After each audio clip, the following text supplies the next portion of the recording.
Kalau saudara sedang belanja kebutuhan sehari-hari, gula, minyak goreng, garam, beras, misal, tiba-tiba hari itu ada perubahan.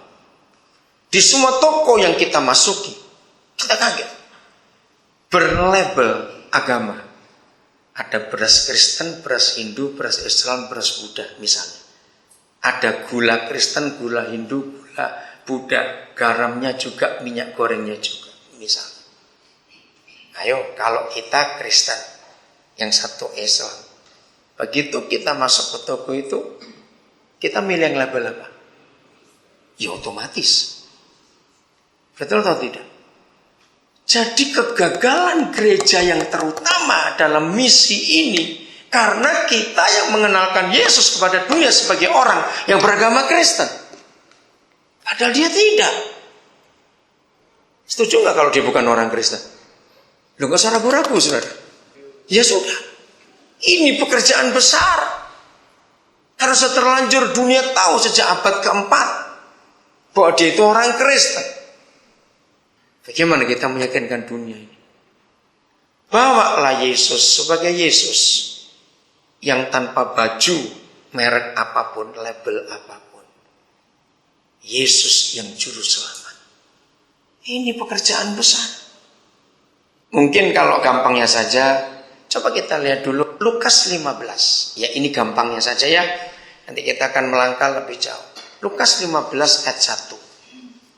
Saudara, kita tahu pusat atau titik atau inti atau poros atau as ya ayat dalam Alkitab dari semua bentuk kekristenan. Saya percaya semua kita akan tahu pusat dari seluruh rencana Tuhan kita. Kalau kita tanya satu ayat, pasti semua kita menunjuk kepada Yohanes 3 ayat 16. Betul tidak? Karena itu intinya. Mengapa ada semua ini? Kan gara-gara Yohanes 3:16. Supaya dunia tahu bahwa begitu besar kasih pencipta alam semesta kepada isi dunia ini, sehingga dia berikan Yesus anak yang tunggal itu, supaya barang siapa yang percaya pada dia tidak binasa, melainkan beroleh hidup yang kekal. Tapi ayat yang satu itu tidak punya pendukung untuk orang awam yang di luar Kristen akan mengerti. Kita bersyukur Yohanes 3 ayat 16 itu dijelaskan sangat jelas, dijabarkan sangat gamblang oleh Lukas 15. Kira-kira ya atau tidak, saudara? Kalau Yohanes 3:16 tidak ada Lukas 15, maka ayat itu sulit kita mengerti. Bagaimana bentuk kasih pencipta alam semesta kepada dunia? Dan kita tahu di Lukas 15 ada berapa kisah? 3.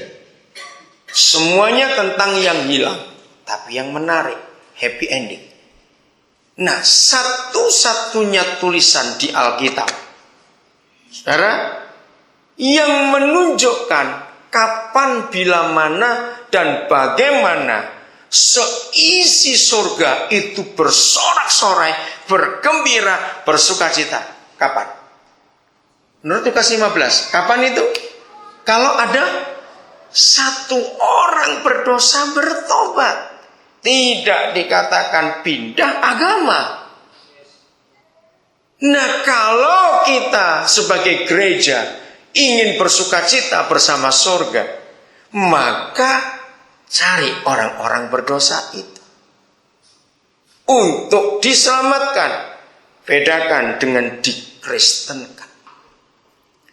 Saya percaya semua kita pelayanan di desa-desa, ini benturan paling keras. Beda dengan Jakarta. Orang jadi apa saling nggak tahu, nggak pusing. Tapi di daerah-daerah, satu orang aja pindah, wah itu ribut besar bukan? Ribut besar. Bisa urusan nggak selesai-selesai itu. Nah, itu yang membuat gereja jadi patah arang istilahnya. Sudahlah, nggak usah nginjil, urusan sudah ada saja. Karena masalahnya berat. Masalahnya susah sekali. Tantangan-tantangan begitu sulit. Akhirnya kita sebagai gembala pun tidak berani mengajar jemaat. Ayo cari jiwa. Jawab ya atau tidak? Karena keadaan. Nah, konsep ini yang kita harus ubah. Saya kembalikan lagi. Kapan Lukas 15 itu ada? Ketika ayat 1 itu terjadi. Coba kita lihat. Ayat 1. Dan inilah hati para gembala yang diharapkan dalam konferensi misi tahunan ini, kita berhati misi. Ayo kita baca sama-sama. 1, 2, 3. Para pemungut cukai dan orang-orang berdosa biasanya datang kepada Yesus untuk mendengarkan dia. Saudara, keluarkan kata biasanya. Tolong saya. Beri saya kata lain dari kata biasanya. 1. Apa biasanya? Cepat. Apa? Selalu. Betul. Apalagi? Ada banyak. Umumnya. Seringkali. Apa? Ayo kata biasanya apa? Rutin. Nah, ini yang saya tunggu. Rutin. Mari kita lihat fakta. Di dalam sistem agama Yahudi, para pemimpinnya kita tahu, ahli-ahli Taurat, imam-imam kepala, orang-orang Farisi. Bagaimana sikap para elit agama Yahudi terhadap dua kelompok orang yang rutin datang kepada Yesus, yaitu para pemungut cukai dan orang berdosa. Masih ingat bagaimana reaksi mereka dengan dua kelompok orang itu? Ayo, bagaimana reaksi mereka, sikap mereka, para pemimpin elit agama Yahudi? Kenapa? Bersungut-sungut, gak suka. Dianggap sampah masyarakat. Maaf saudara, kalau saya to the point, langsung. Gereja sekarang tidak akan pernah siap menerima orang gila, pelacur, perampok masuk ke dalamnya. Maaf, jawab iya atau tidak? Kita gak siap. Kalau kita sadar kita tidak siap, lalu pertanyakan pada diri sendiri, lalu kita ini hadir untuk apa? Dan untuk siapa? Orang-orang yang gak disukai oleh sistem agama.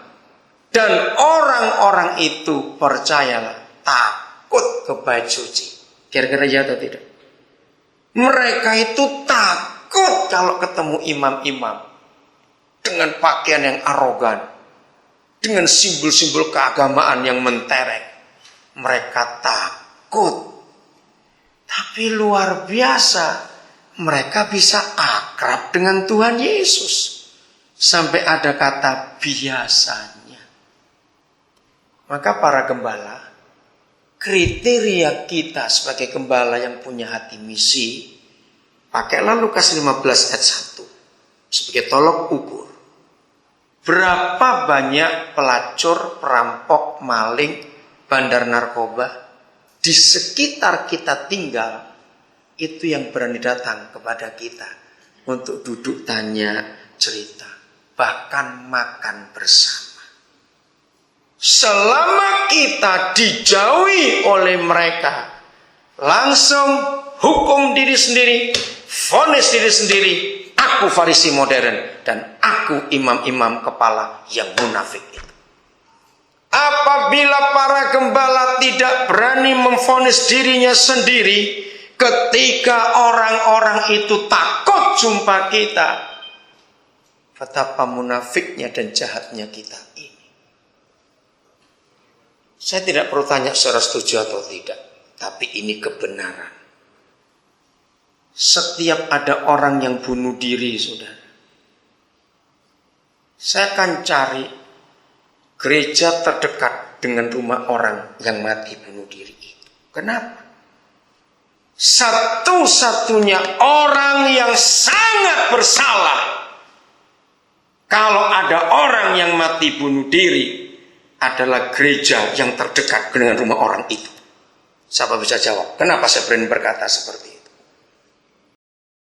Kalau saudara sedang belanja kebutuhan sehari-hari, gula, minyak goreng, garam,